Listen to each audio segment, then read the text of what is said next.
So this might be a little bit of a controversial one, but I've started using a shotgun microphone for my voiceover and podcasting applications. And I'm kind of using it in place of what is considered the end game voiceover and podcast microphone, which is the Shure SM7B. And there's really three main reasons that I have done this. And the first one is versatility. I kind of like to have items in my collection or production workflow that can do more than one thing. The SM7B is strictly a voiceover and podcast microphone for me, and it really does nothing outside of that. A shotgun microphone like this one allows me to have a boomed out of shot mic and get the sound like that, or it allows me to bring it in shot like this and use it as a microphone like this. I can also, in some situations, use it as a handheld microphone, where I sort of point at the subject and point it back myself. That means when I'm traveling, I don't have to take sort of a separate boom video microphone and a podcast voiceover microphone. I'm just taking one microphone and it's sort of doing all of my different applications for video. The second reason is I like to be able to move around, whether I'm shooting a voiceover or whether I'm doing a shot like this.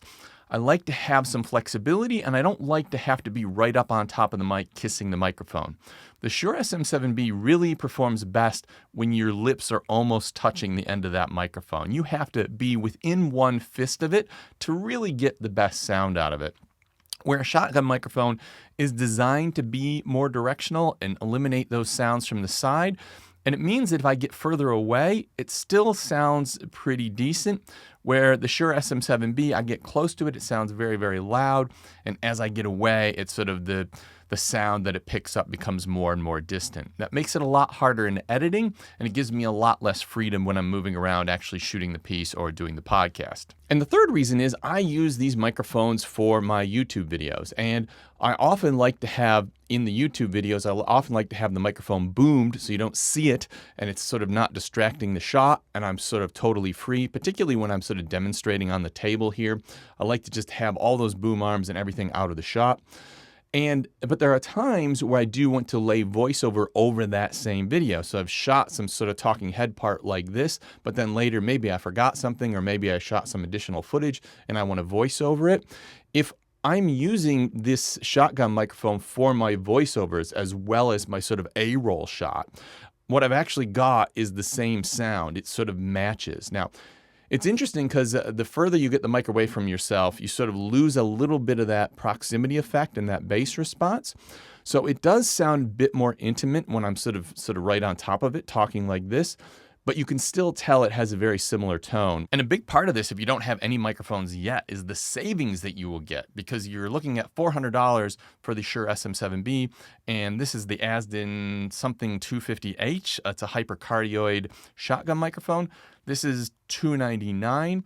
And in addition to it being $100 cheaper, because it actually fills the role of two microphones, you can use this for your sort of boom mic and your out-of-shot mic, where you really wouldn't do that with the Shure SM7B. So if you have the Shure SM7B, but you're also shooting video like this, you're still going to have to buy a shotgun microphone. That makes the whole Shure SM7B setup probably a $500, $600, even $700 sort of setup, depending on what shotgun microphone you go with. Where if you're using one shotgun microphone for both of these in and out of shot, you're only at $299 for that setup. And if you're wondering how these sound compared to each other, like does this Azden 250H sound as good as a Shure SM7B? Well, through this entire video, I've been going back and forth between the two. And my suspicion is that you probably couldn't tell the difference, or if you could, it was so minor that you probably didn't think one stood out better than the other. But just to give you another shot at it, I'm going to give you a blind comparison now between the two microphones. So here we go. Listen to the tone of my voice. Right now you're listening to microphone A. Try to listen to the tone of my voice. Listen to what sort of reverberation we're picking up in the room. How is the clarity and how are the highs and how is the bass response? Now we're listening to microphone B. Now traditionally what we hear between microphones, one microphone is a dynamic microphone and the other one is a condenser microphone, which means in theory that the condenser microphone is more sensitive and is sort of supposed to reject those sort of outside sounds not as well as the dynamic microphone. But in reality, our condenser microphone is actually a shotgun microphone as well. So it actually has a structure in the way that the microphone is designed to help us reject those sort of outside noises. So even though these are totally different types of microphones, I find in practice and in use, they work much more similarly than you might think. Now, could you even tell the difference between the two microphones? Microphone A was the Shure SM7B, and microphone B was the Azden.